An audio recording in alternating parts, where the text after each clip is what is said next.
Obviously, start off as defending champions. What does that do, especially when people have sort of seen glimpses of you in this weird season where it's starting but not really starting?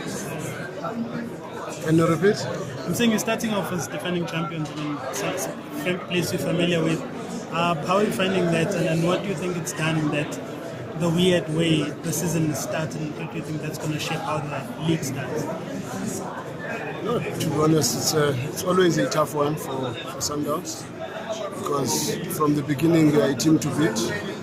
But I think that is why Sundowns is where it is. They also have a responsibility to push as much as they can to achieve what they've achieved regularly.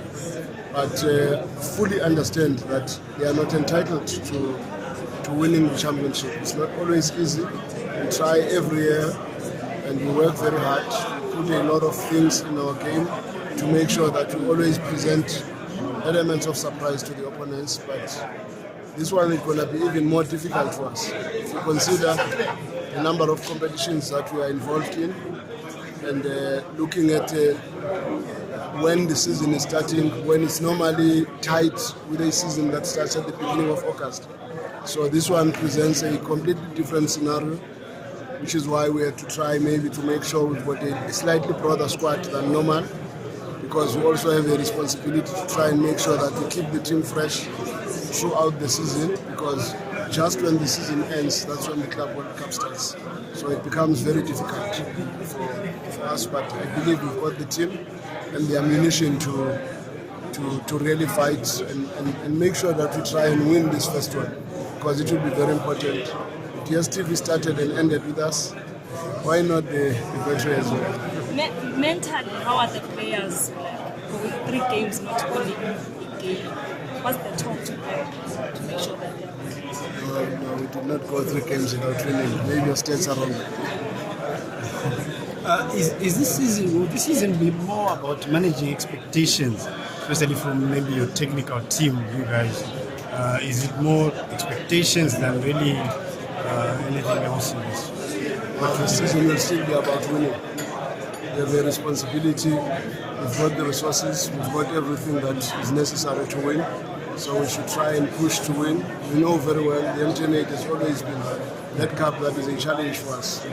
All the time, even when we won the Champions League, the only cup we did not win was the MTN8. So we have a responsibility to fight to win the championship. And I think we've got the right ammunition to win the championship. Who do you think will be your main challenger for the title?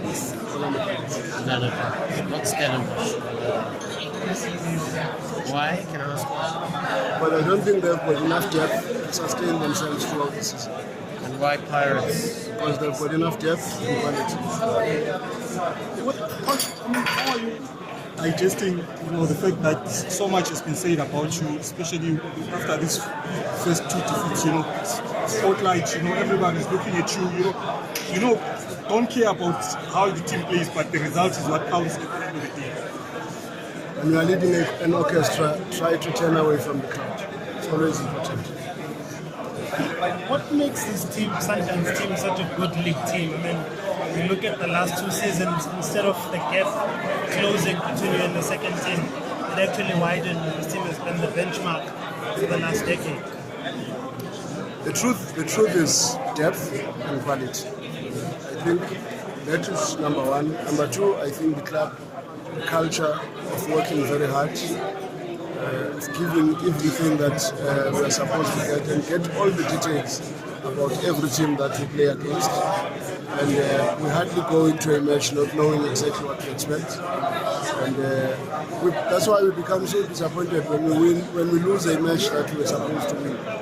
Because the truth of the matter, with the work that is put behind, we always put ourselves in a very good position to win the match. And if you look at the matches that we played even now, yes, Stellenbosch was a hard nut to crack, but if you look at the chances we created even in those matches, you will know maybe the bigger issue now is why are we not converting our chances, and that should be our main objective for our training sessions, because we are not scoring enough, but we are creating probably far more than what we've been creating in the latter stages of this season. Speaking about the level of saying the team that's going to give you a challenge this season? Orlando Pirates. Is the team that is going to give you a challenge this season? There'll be a team that give us the challenge this season, but they've got a tendency of losing against small teams. And the league is won by winning all the small games. Even if they can beat you, but if you can beat all the other small teams, you win the league. How do you, what is it that drives this team when you've been this successful? Like, in an ideal world, Sundowns can go a season without winning a trophy, but that push in terms of wanting to be better with each game and with each season, with everything that this team is going to be able to achieve. I think it's because we don't have room for excuses. We've got everything that we should have.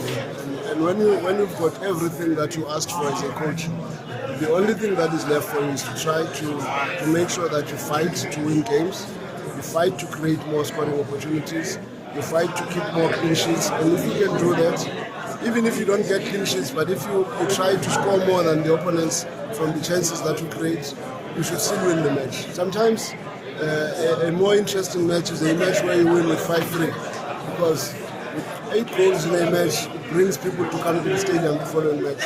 But when you are not scoring chances and you are not creating chances, no matter how good the football is, it ends up boring, and people say, no, we will wait to hear the scoreline, because a game of football is about goals.